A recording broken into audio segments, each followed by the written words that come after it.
What's the verdict? Flat. That's the word. Has Declan Rice's signing made Arsenal worse? It's such a FIFA career mode thing, that, isn't it? Whoa! He's absolutely laughing. This is genius. I should try it. Sean Dyche just sitting down with a bowl of worms. Just this is unbelievable. Here, Yeah. Quite a gravy. tuck in on a Monday night.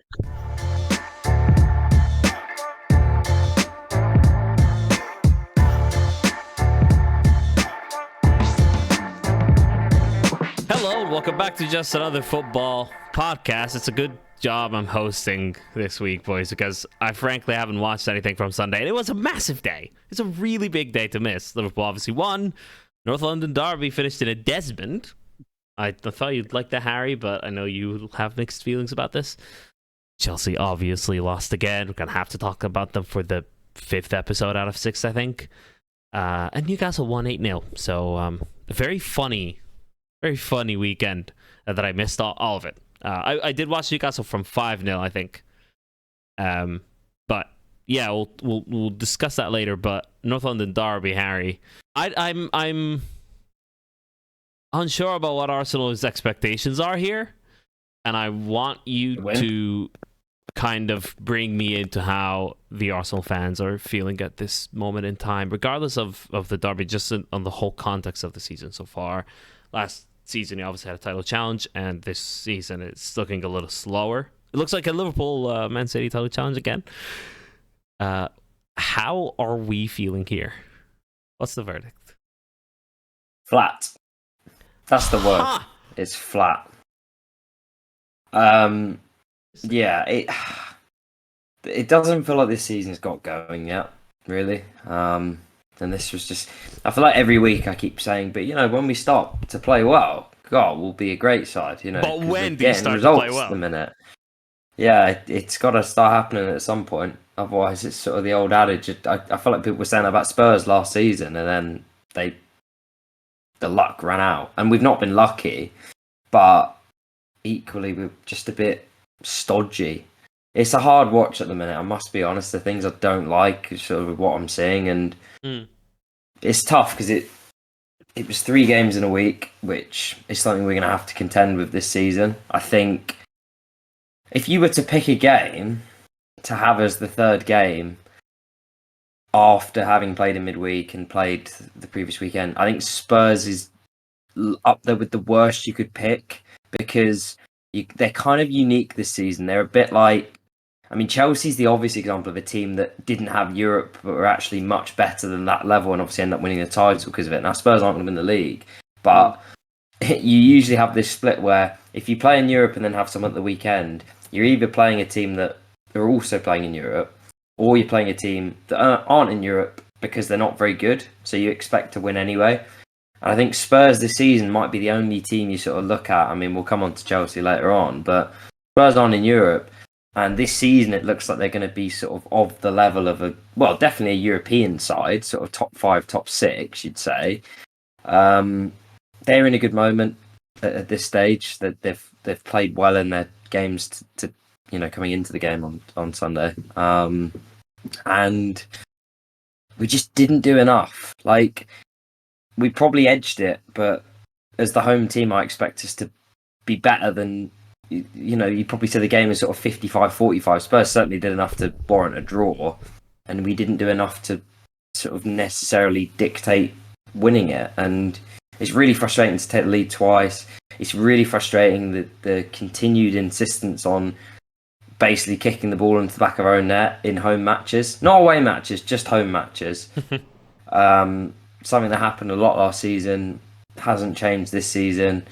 The injuries are starting to stack up. I don't want to use it as an excuse, but we're looking a bit bare at the minute. You look at the team we finished the game with, it resembled a Carling Cup team. It was because we just ran out of players to sort of bring on and improve the team, really. It was sort of you're bringing on subs that actually make you worse because there's just no one else there to bring on. I watched Saka the last 20 minutes right in front of me. Yeah. He could barely walk, but we didn't take him off to the 95th minute because there was no one the manager sort of saw as a feasible option to go on and do a job there, which tells you at the minute we are just stretched a bit thin, and the performances certainly aren't improving my outlook on things at the moment. I mean, I'm on the Sofa Score website here. All I'm seeing is Gabriel Martinelli and Thomas Partey. Obviously, Julian Timber has the ACL thing. ACL? Is it ACL? But yeah, Timber's out. Martinelli's yeah. out. Trossard was out. Rice went off at half time.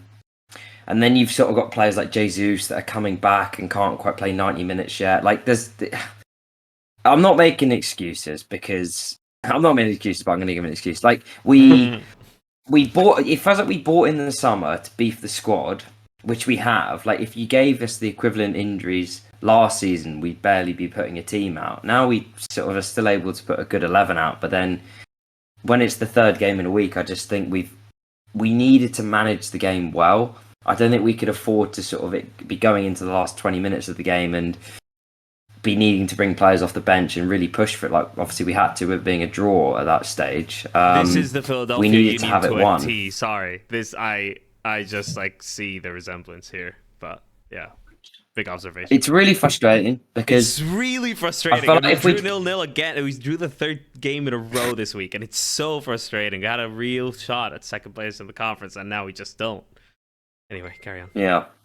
Well, I think what's incredibly frustrating is we played well for 30 minutes, or the better team for 30 minutes. Spurs weren't really offering much. You get the goal. The goal's a bit lucky, but probably warranted being 1-0 up at that stage. Could and probably should have made it 2. Jesus puts one over the bar. He's got to score there. I mean, in those games when you get 1 or 2 chances like that, you have to take them. He doesn't take it. They equalise soon after. But then we get the penalty. Look, it's unfortunate. Like, if that was against us, it's close proximity. But there was a similar one with Sheffield United, Man City a few games ago where he slides in and it's one of those where his hand's down. But the thing is, he slid in and stopped the ball going to a player with an open goal. And this is similar here. He slid it. He's gone to block it and he's blocked it with his hand. Yeah.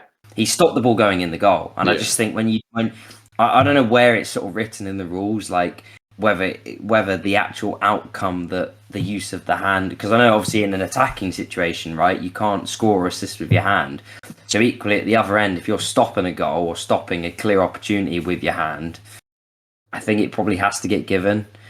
But Gary Neville gave up on commentary at that moment. I know, I've seen it. He was like, I don't know, make your mind up at home.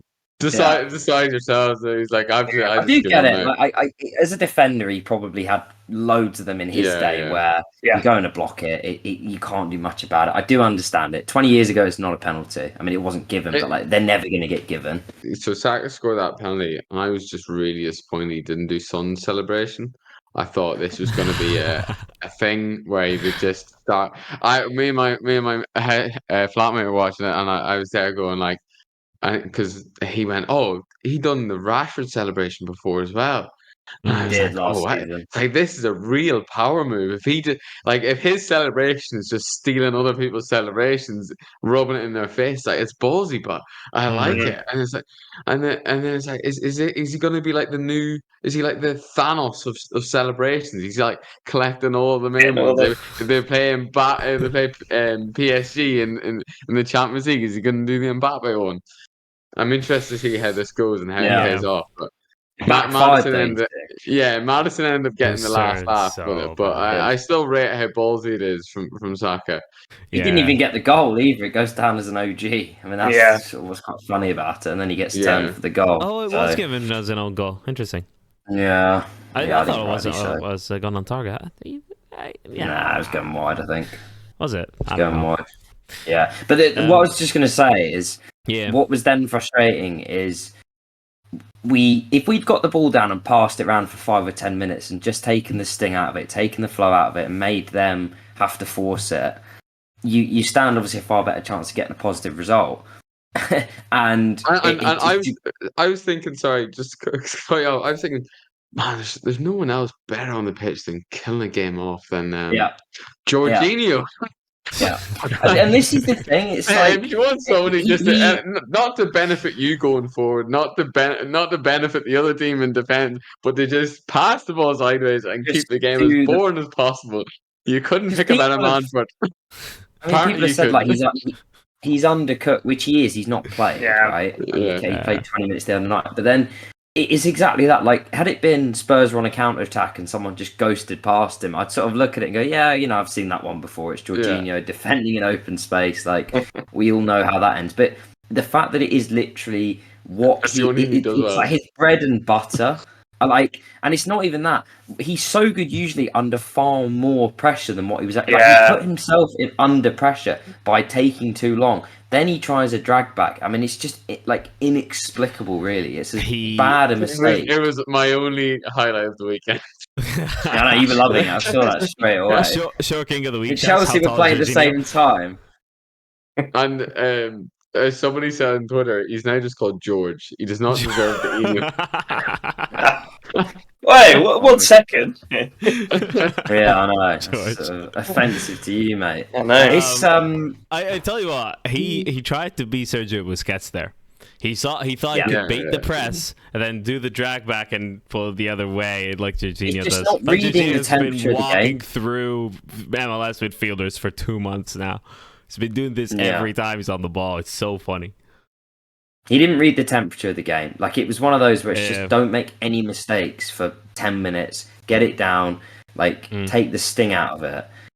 To do that and then end up having a one-on-one with their best. I mean, Son is as good a finisher as I've ever seen, to be honest. The fact that he ends up getting 2 really clear chances and he obviously scores both. That in itself is abysmal from us, really. If there's one player, even in that situation, I love Saliba and he did some great stuff in the game, but I don't massively love the way he defended it. Like, he gave Maddison the pass. I know it's a hard, don't get me wrong, but I'd have preferred him to sort of make Maddison score with his left foot. I think in that situation, what you don't want is what happens, which is he's a good passer. He can see the ball, and it's a good weight on it. It's just perfect for Son to then pass it into the goal right-footed. Like, that's the finish you don't want occurring there. It was against Spurs where Van Dijk had his famous 2-on-1. Was it Sissoko? And so was it Son as well? It was Sissoko to Son. I don't know who was square with him, but he didn't let him pass. I think it was Son. Yeah, it might well have been. And he puts on maybe Dele Alli. Maddison's a better finisher than Sissoko, but yeah, if the same sort of thinking applies. Yeah. It was 100%. back. And then after that, the only thing I'd add is that we were almost worse for it, scoring, because then they score and it's like you might as well have stayed at 1-1. Like, we were actually more threatening in that period of the game than scoring, then conceding straight away. Like, in that last 30 minutes where we started getting players fatigued, we started having to make substitutions and not great substitutions. Like, you're bringing on sort of people like Smith Rowe and people like Nelson who not played a lot, and it's clearly making the team worse. So. It's one of those, you just have to take a draw because we didn't play that well. But it is frustrating. A better team once they went 1-0 down. I thought from that point on, I think on the whole of the game, they were so unlucky with I think if Spurs had a bigger squad, I'd have been worried, because you sort of see it 70 minutes. Son comes off because he's knackered, ran himself into the ground. Maddison has a knock, he comes off. And they were much worse for that. And they'd only played one. They didn't have the excuse. We played in the week. They hadn't. So I think what you saw there with Spurs is, they're going to be good week to week if they can keep everyone fit. Yeah. But scratch beneath the surface a little bit. The depth isn't quite there, and that's probably why they weren't able to in that last 20 minutes. Where let's have it right. We were there for the taking with Jorginho in midfield and Havertz and some of the guys up front. That we ended the game with Nelson, Smith Rowe, and Nketiah as the front three. I mean. That's as bad a front three as we're going to end the Premier League match with this season. Yeah. So Spurs were good and they deserved the draw. I think if you're being uber critical, they maybe missed an opportunity, but they'll take it. They've started the season well. You got to give them credit for that. Final question, and that's where I bait you in. This is the part I put at the start of the episode for you to go, ooh, I want to see this take. If you watch until this point, credit to you, viewer. Or if you're listening on Spotify or Apple, of course. Yeah, we should have done it straight away, mate. Kept them hooked. Well, I cut it and then put it at the start of the episode, so they, Don't tell them that. That's what I do every episode, Harry. I know that. Anyway, the question is, has Declan Rice's signing made Arsenal worse? No. So Okay. He's not made us worse. Please don't put that at the start. It will turn off straight away. The signing. The signing. In terms of what I mean by that is, and I don't know whether the answer is yes or no, and I'm not trying to get you to say yes, but signing Declan Rice, I feel like they are over catering, I don't know if that's a phrase, to his qualities, but like I do understand your point. Yeah, go on. But like your point is that he's so good at basically like running midfield on his own, particularly in transitions, that you then play what would be regarded as potentially a more unbalanced midfield three ahead of him. You go a bit more attacking, and it looks a little bit lightweight. Yeah, especially with Thomas Partey absent too. I would imagine. That is the thing, though. You see, I think if Partey was available, and I know he started the season at right back, but we didn't play anyone great in those games. Like the first big test was United. He was injured by then. I think the lineup you saw in the Community Shield against Man City with Timber at left back and Partey and Rice in midfield, I think that would be the setup for games like this. And obviously Timber goes out, but so then maybe it's Tomiyasu, maybe it's Zinchenko. But I think the important point is it's both of those guys in midfield. I think personally, I would say even though Partey was out, I'd have played Havertz in this game because I think he just offers more. Physically, he's much bigger than someone like a Vieira, but also he's a bit better off the ball. Like he does, the only thing he's been actually pretty good at so far is he does like nick in and steal the ball and like actually contribute towards winning it back. Whereas someone like Vieira, he's good when you get a lot of the ball and he gets on it, but they're good enough to play out of it, Spurs. And when it was end to end, I just didn't rate him at all. So I do understand your point about Rice. Like because he's so good, and we do it a bit with Saliba as well. He's so good at defending those transitions on his own that like he was defending the entire right side of the defence for like the last 20 minutes. Like Ben White was nowhere to be seen. Saka was nowhere to be seen. It's a little bit similar with Rice. Like you've got to be careful with these guys that you don't ask them to fulfill too many responsibilities that the actual overall dynamics of the team What's the point are worse from it. I think you have to. I know what you're saying. I know what you're saying. Like that they offer more. But I'm talking about not taking it to the absurd extremes that it's like Liverpool, like when they used to play a ridiculously high line and base, except A, they were going to let people run through one-on-one with Alisson nearly every game. And B, even when they'd have to defend transitions, it would be Van Dijk against, I don't know, two attackers. Like they might argue that it works, but it's hard to watch week to week. Like it is risky. And the second a few things get off, like you can get punished for it. So... We haven't yet, but like it is ominous. Like I think we've got to pattern up for that City game in a couple of weeks. That's going to be the sort of acid test, if you like, and we just have to go from there. We're talking as if Arsenal have had a poor start to the season. It's been, I would say, looking how good Spurs actually look in games, in a lot of games, particularly against the lesser sides. I'd say Arsenal start to the season is on par. You know, it's not exceptional, but you know, 2 draws out of their first 6 games, the rest wins. I'd be happy with that at that point. We would take a win. Yeah, you would. You are sat in 14th. You're 1 point ahead of Everton. That tells you how bad things are looking right now. Watkins scores. That's a Chelsea tweet on the 73rd minute. Chelsea 0, Villa 1. Minute 73. Hashtag CHEAVL. Domino's Pizza UK. We delivered about 852,609 pizzas since Chelsea last scored a goal. Nicholas Jackson has been suspended for getting 5 yellow cards. For dissent. Yeah. I honestly don't know what to say anymore. But he's got 5 yellows. He has 5 and yellows. 1 goal. No goals. Has he? He has got Luton. Tells you how bad Luton are, really. I don't know what to say anymore apart from if the highlights, if what I'm seeing in the highlights are right, Chilwell was subbed in as a left winger, and you're now playing rather like starting Mudryk But rather than playing Chilwell left back, you're playing Levi Colwill left back. It reminds me a bit of whenever Tuchel came in and replaced Frank Lampard, and he straight away wanted the experienced defender of Azpilicueta in the team, and that was that was one of the main things he said. He wanted his captain on the pitch, but an experienced defender on the pitch, and that's one of the main reasons why he switched to a back three. Probably also to cater for Thiago Silva, and I think we've had injuries, Fofana being one of them. I do wonder if Fofana had a good preseason, wasn't injured, are we starting Levi Colwill and Fofana or Badashida, or what, like the first choice centre backs are there. Is Thiago Silva playing every game? Is he even starting? But I think with the players that the centre backs that they have available, I think he's gone. I don't quite trust all these guys. Disasi's brand new to the league. Levi Colwill, I think he's good enough, but maybe he's still thinking he's a younger player and doing what a classic sort of manager thing to do, an experienced manager thing to do is like, oh, get the experienced centre back in and build the defence around him.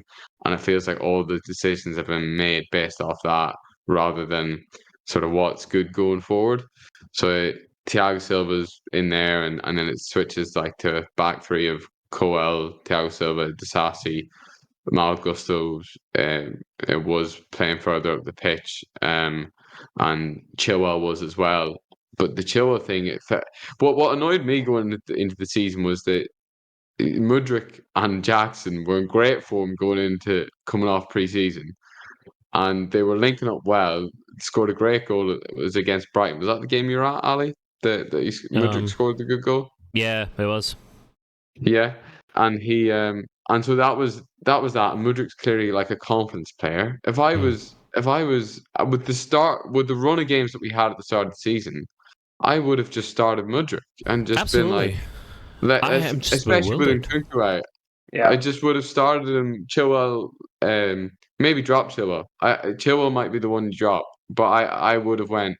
If you want Thiago Silva in there, I think I would have at the start of the season. I would have went for dropping Chilwell and basically play what we're playing now. But it feels like we've sort of missed that good patch that we could have had with Mudryk with all the form he was bringing into the season.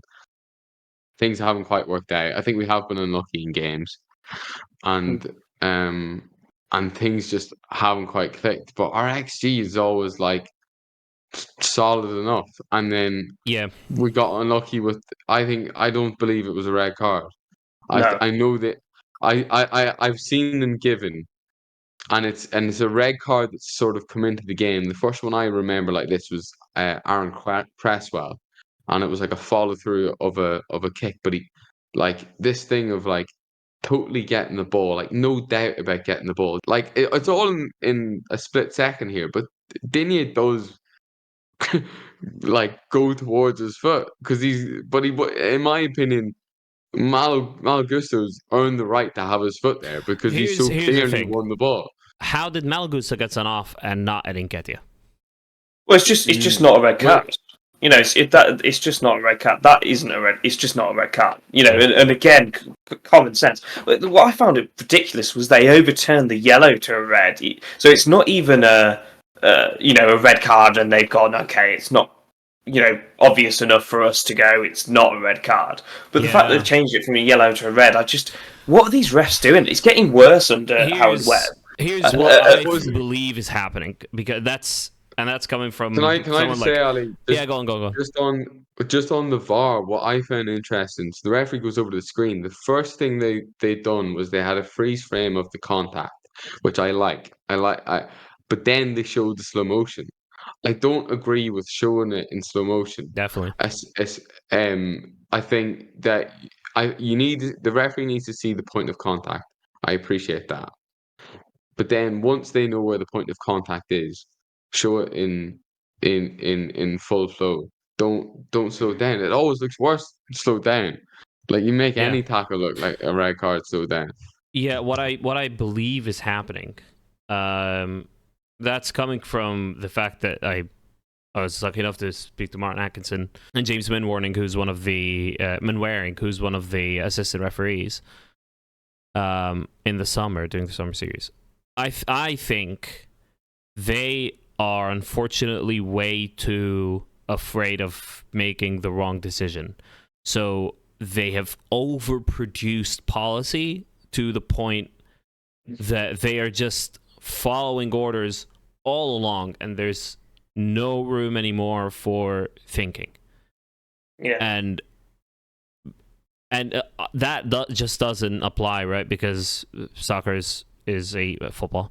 It's a contact sport sometimes, and some contact is heavier than others, and there will be room for subjectivity, and nobody has a problem with it. Some of it is just part of the game. Yeah. Some of it is just part of the game, and that for me is a tackle or an incident that's part of the game. The most annoying thing is Dinny didn't go off injured. Like, I know that shouldn't really count into it, but like, you know, he got on with it. He was okay. He was okay, and I'm wondering, you know what? But what it got me thinking about another crazy Fergal idea for VAR. Right, Go on. here it comes. Could we have a stat for expected injury? So, like we have expected goals, could you measure the force of a tackle, the height and the angle, and maybe 2-footed, and then based on those statistics, you have it's basically the same way expected goals work. Does that thing actually end up being a player being subbed off injured? What about what studs he's wearing? What if they're those sort of long, the old-fashioned screw-on metal ones on the bottom? Yeah. You just come up with an expected injuries model. But I'm half serious about this, like, because if you were able to determine, the only thing would be like determining the speed, and then they'd have to like draw lines as to how high up it is. It might get a bit complicated. But in theory, maybe it's something that they could look at in terms of retrospective bans, or like rescinding bans. If we go, in hindsight, we reviewed this and the expected injuries is a 0.3, and it doesn't hit the threshold, so we're taking this red card away. Your golden buzzer idea was a lot funnier. I do quite like it. A bit more serious, definitely. Yeah, I quite like it. In the spirit of the modern game and using advanced statistics for the safety of players. Yeah, it's all right. We have technology.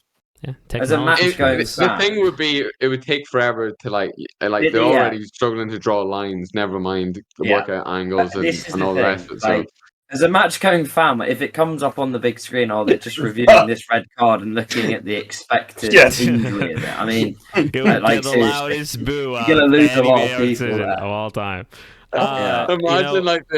Imagine Gary Neville's.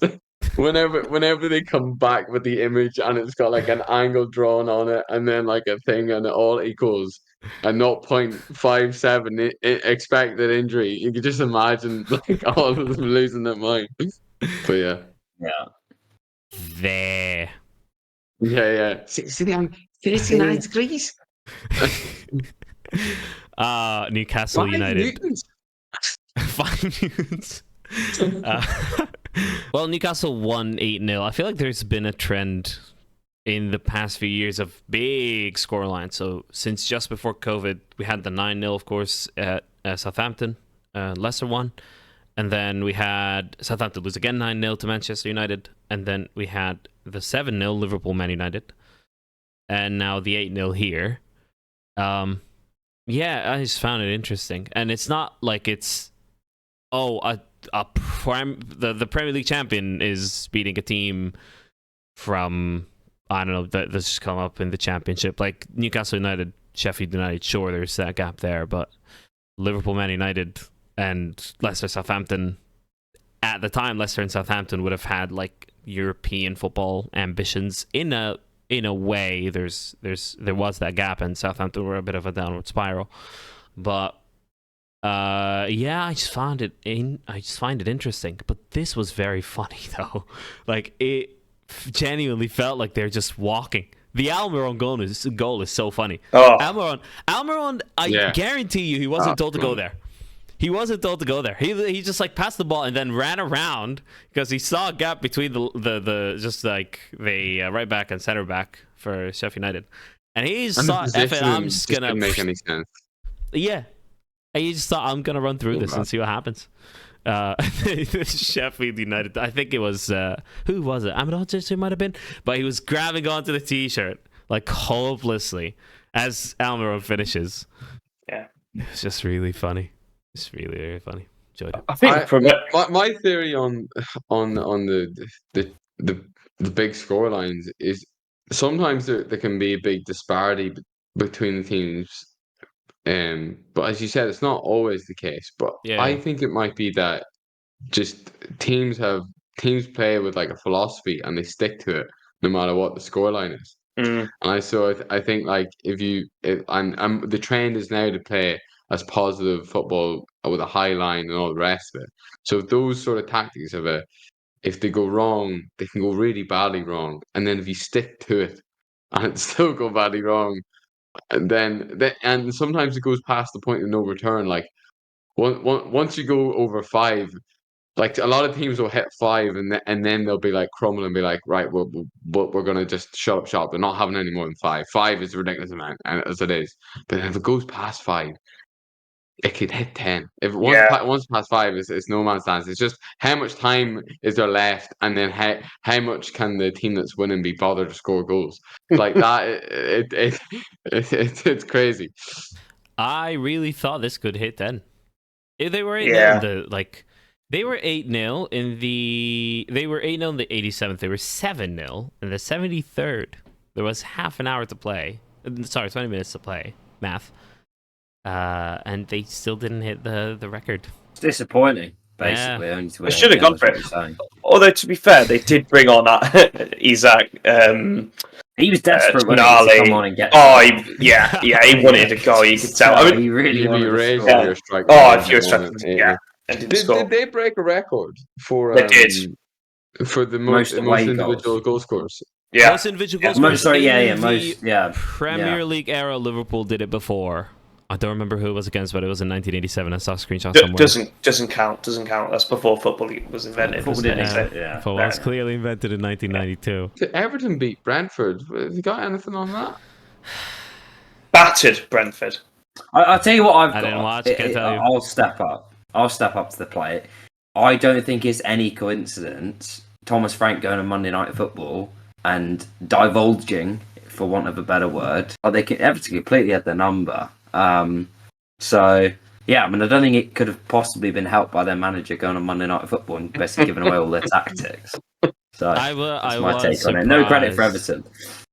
I was surprised by one of the videos. We don't obviously have access to Monday Night Football like you guys do, but I was surprised one of the videos like went into very like big depth, and I was just like, "Do you really?" It's too specific. I wouldn't like Arteta did one with Carragher, but it was like very guarded, and he is just like that, and it's sort of like you're giving him a little bit, but you can't sort of start giving away the recipes to kind of what you're trying to do. As much as it makes great content, you're in the business of trying to win football matches, mate. Yeah. He also said he was sort of like saying all this, and then he was like, but I'm sure they'll know we're doing this anyway because we're all Premier League managers and analysts, and we're all top tier, so this is like the stuff that they'll know already, and I'm just divulging this to you, the viewer, because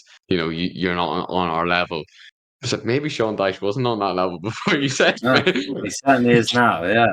maybe Sean Dyche is sitting at home just going, "Oh my god, what?" He's absolutely laughing. This is genius. I should try it. Sean Dyche just sitting down with a bowl of worms. Just this is unbelievable. Here.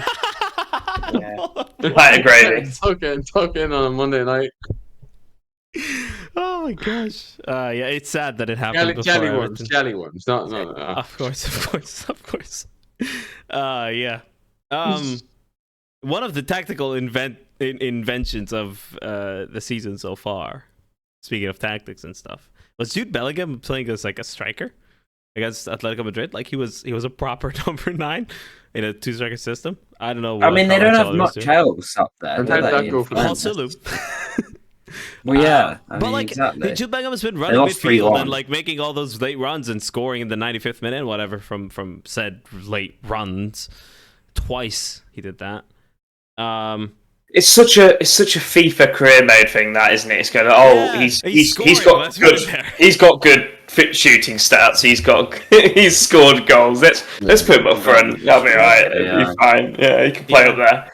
But their defending is very worrying right now, Real Madrid, from their point of view, honestly. Like, you know my thoughts on Real Madrid, but just Alvaro Morata scoring copies of headers from the same ball in. It's very satisfying, that first one. It's just absolutely pinged in. It was in the net, Has Morata is he finally good now? Is he? Oh, he's been good. He's on a hot streak at the minute. He is, but I think he's been yeah, not the best of the top tippity top strikers, but he's a good striker. George isn't buying more. No, but we'll say he scored 16 in his in the Premier League season for Chelsea. He had a run where I remember he was just scoring loads. Like there's this goal against Stoke, and yeah, I was like, this man can only play very, very well for 6-7 games, and I promise you, he'll do something stupid on the big stage in the whatever. And we'll realise what he's made of. What blew my mind is I swear he was captain of Spain for one of their most recent games. Probably. Yeah, Spain have had a lot of change though, and so it's just loads of new faces and players are refusing to play and stuff. See, like surely there's a younger player that's more captain material than unless he's changed a lot. Maybe he's a proper captain now. Oh, and he scored. He's like passion and stuff, and screaming and whatever, and like bang his arm and stuff like that. Yeah, the passion showed. He's the only Spanish player willing to play up front as well, rather than in midfield. So yeah, he's taking one for the team. Yeah. It finishes off a miserable week for Real Madrid as Barcelona came back to win against Celta Vigo. Yeah, Celta Vigo. They scored 3 times in 7 minutes to win 3-2. It's just so boring. Like Celta winning 2-0. Just let them have the win. You don't have to win every time. Come on, get some competition going. Girona, though, I'm feeling pretty good about my Barcelona Champions League prediction. They started in good fashion there with a nice little 5-0 win. Yeah, not the strongest opposition, granted, but they're back with a bang. You should be. There's not a lot going for the Champions League right now. How do you feel about Arsenal returning to the Champions League though? This was the first time since you were a teenager. No, it was great. I said to someone in the office on Wednesday, it was like the last time we were in the Champions League, I was doing my GCSEs. Yeah. Like like that's how long. And if you'd said to me that night, like coming out of that ground when we lost to Bayern Munich, and then obviously didn't get into the top 4 at the end of that season, like you will be working by the next time you're in the Champions League, because we just got so accustomed to playing in it every single year. Yeah. That you don't know what you're missing until it's obviously not there, and. I probably along with every other fan that was in that ground the other night just like really took it all in, and winning 4-0 obviously really helps with that, but it was a great occasion. I actually think it was almost too good. I think the emotional high of it, there was a bit of a hangover, I thought, in the game yesterday, and it was why we needed, sort of, as I mentioned earlier, certain things to just go our way and manage certain situations better, because I think they put a lot in, not the game, it was weird because the game was comfortable.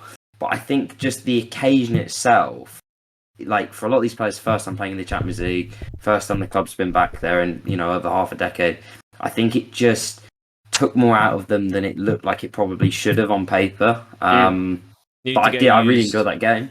You need to get used to being big time. No, absolutely. And listen, we got more to come, mate. Like it only carries on through the season. Like you got to get used to playing in these games, and then recovering and going in at the weekend. Like it's not going to get any easier if we want to fulfill our ambitions. Like you've got to contend with that. So, but it was great. I can't wait for the next one, and we've got a pretty winnable group as we sort of talked about last time. So just roll, bring it on. Give me the next game. I'm looking forward to it. Amazing. Tough question this week, but do we have any at all? Short King of the Week shouts. Short King. But just sad that Rico Henry looks like he's out for the season. Yeah. Oh Yeah. He was, another good man gone for the season. Yeah. Mine this week is gonna go. Mitoma's 5'10", so he just about misses out. Yeah, He's 5'10". Yeah, He's- every time we nominate Kara Mitoma. Every week we say Matoma, and every week we have this discussion. Mine is gonna go to Pedro Neto because he scored against Luton and then he pressed every button in the controller in this celebration. Like, he went mad, and I thought it was just really funny. Like, I thought I was watching a video game at first. I thought I was watching a clip from EAFC 24. He's just like jumping like that, and then doing like this, and then like doing this, and then it cuffed his ears and stuff. It was just really funny for a goal against Luton as well. So yeah, that's my. They didn't win either. That's my, like, I'm like grabbing at straws here, but this is the one. How tall is Phil Foden? Phil Foden. Yeah, I think he's short enough. He's short enough. Yeah. Right. Phil Actually, no. Sorry, take that away. He was on the bench for my fancy Premier League. So, fuck him. Yeah. No, we can't. He was on the bench as he usually is for Man City. In fairness, he was just putting him in his best position. So Absolutely. can't blame you too much for that one. Yeah. Well, if you're curious, he's 5'7", so he'd absolutely qualify. Got any shouts for a goal? Yeah. I'm struggling here as well. In terms of just like players of the week, shout out Johnny Evans. Yeah. He doesn't cut it, but can he make it in because he's from a small nation? Like, does that work? Nah. Guy from the small nation of the week. Pedro Neto was a good shout. I don't mind that. He's had a good start to the season as well. Yeah. Harry, anything? Well, I gave you Mitoma. I'm still questioning the sort of sincerity. Have you not been here in the past 6 months? I swear we've had this discussion every other short king. You might have had the discussion, but I don't believe you. I need to see a sort of verifiable source for this information. I'm not having it. Go search he ain't the internet. 5'10". My eyes don't lie to me. Go search the internet. You'll see for yourself. When I watched him, he was right in front of me in the Chelsea-Brighton game in Philadelphia. He was, like, not short, not tall, mid-range. 5'10". Yeah, 5'9", right on the border. Billy Gilmore? Billy Gilmore? For what? Did he do I mean, he's anything? short, but... He got an assist. He's very, very short. That, I think we need to... He's been playing well recently. He has been, but you won't see Pedro Neto's celebration every day. Nah. Okay. He is very short though. He is he does look really, really small. So just being able to, I think he's my height. Be able to make it as a footballer, as like being that small, especially like he was told apparently throughout the whole Chelsea academy, he needs to get big, he needs to get stronger, and yet he didn't get cut like the likes of Declan Rice. So maybe just in making it, Billy Gilmore is as tall as Pedro Neto. The award is going to go to Pedro Neto. There we go. Yeah. Joking of the week. That's Portugal. That's us told. It's decided. All right. Amazing stuff, everyone. That will be the end of Just Another Football Podcast. Yeah. For this week. For the Hopefully end not of the end. It will be the end of Just Another Football Podcast. Period. Anyone that wanted to subscribe to the YouTube channel with that short King of the Week award, the podcast ended there and then. This is as Rico discussion. As Rico Henry's career end of the season. That's like one of those lines that come out in like Premier League years, when they sort of in March, whatever, this happened, and X, Y, Z, like that's basically what you've just done there. But it's like see, get me on the Premier League years. Go on. It's a bit like when Birmingham retired Jude Bellingham's number. It's like we're retiring the podcast just because Rico Henry's done. Jude Bellingham was retired at the age of 16. But no, this is the end of the episode for this week. Obviously, follow all the socials and everything is going to be in the description. Can't be bothered listing them all out for you. You can read. Good night. Have a good one. What a charmer. Brilliant.